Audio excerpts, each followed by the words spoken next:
Greenpeace Africa voices frustration over insufficient climate finance commitments at COP29. In a noteworthy outturn from the COP29 held in Baku, Azerbaijan, Greenpeace Africa has publicly expressed its dissatisfaction with the new Collective Quantified Goal, NCQG, on climate finance, asserting that the measures are significantly underwhelming considering the urgent climate finance needs of the African continent. Fred Njehu, Greenpeace Africa's Pan-African political strategist, pointed out the NCQG's lack of enforceable frameworks that would mandate major polluters, particularly fossil fuel corporations, to contribute financially to climate action.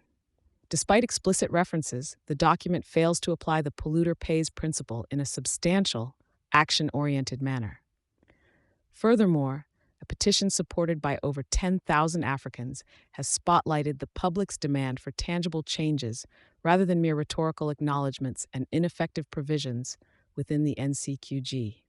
Bracketed texts and unagreed options without actual figures do not constitute real action, stressed Njehu. Dr. Lamfu Yengong, forest campaigner at Greenpeace Africa, also highlighted the document's acknowledgement of necessary grant-based financing, particularly for highly vulnerable groups such as the least developed countries, LDCs, and small island developing states, SIDS. However, he criticized the ambiguity surrounding commitment levels, which could potentially leave these communities at risk amidst escalating climate threats. The inadequacy of the NCQG comes at a critical time when African communities are increasingly bearing the brunt of climate impacts.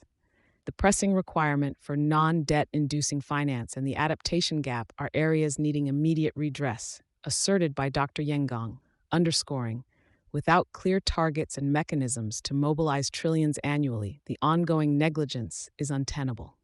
Despite these criticisms, Greenpeace Africa did welcome some progressive facets of the NCQG, including the call for a shift away from investments in fossil fuel infrastructure and toward renewable energy, which is pivotal in achieving the 1.5°C pathway and combating energy poverty.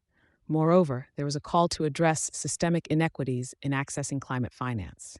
In conclusion, Greenpeace Africa urges an immediate revision of the NCQG text to incorporate robust commitments to phasing out fossil fuels and establishing concrete pollution pay frameworks. Such revisions are essential to ensure that climate financing concretely reaches the vulnerable communities that need it the most. Thank you for choosing Satori News.